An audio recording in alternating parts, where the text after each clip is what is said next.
Se você estiver escutando algum barulho estranho ou sentindo trancos na roda traseira quando você engata a primeira marcha ou até mesmo entre as trocas de marchas, isso pode ser um isolador defeituoso. E hoje eu vou mostrar para vocês como é feita a inspeção do isolador da roda dentada de uma motocicleta Harley Davidson.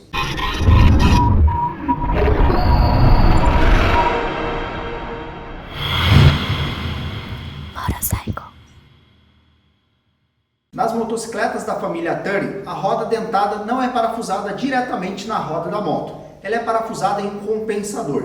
E entre o compensador e a roda da moto existe um coxim de borracha que é chamado de isolador. E como qualquer outro componente da mecânica da motocicleta, com o tempo essa peça pode sofrer desgaste. Por isso é importante a sua inspeção periodicamente. E para efetuar esse serviço é necessário remover o alforje e a ponteira do escapamento do lado esquerdo. Então bora lá para a verificação. Esse teste funciona da seguinte forma: a moto precisa estar alinhada com a roda apoiada no chão.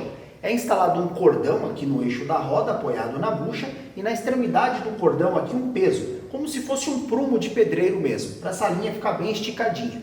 Aqui na roda dentada eu colo uma fita crepe para que eu possa marcar ali e não precisar riscar a própria moto. Então vamos lá, eu vou forçar a roda dentada aqui no sentido anti-horário, ok? Sem girar a roda da moto, só a roda dentada. Vou marcar essa posição aqui com a caneta, vou riscar bem atrás aqui do cordão.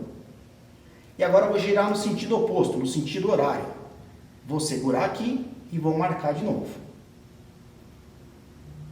Vou tirar fora aqui o meu cordão, deixar ele de lado, e vou medir a distância aqui, ó, entre o ponto A e o ponto B, ok? E a distância encontrada aqui foi de 3,5 mm. A folga do limite de uso são de 10 milímetros e nós encontramos bem menos, né? 3,5 mm, isso significa que o isolador está em perfeitas condições. O recomendado é que você faça essa verificação toda vez que trocar o pneu traseiro, ou aproximadamente a cada 20 mil quilômetros. Espero que vocês tenham gostado desse conteúdo. Se gostou, deixa aí o seu like e também inscreva-se aqui no nosso canal. Vou te convidar também a conhecer o Instagram aqui da nossa oficina e o link vai ficar aqui na descrição do vídeo. Obrigado aí para quem ficou até o final e até a próxima.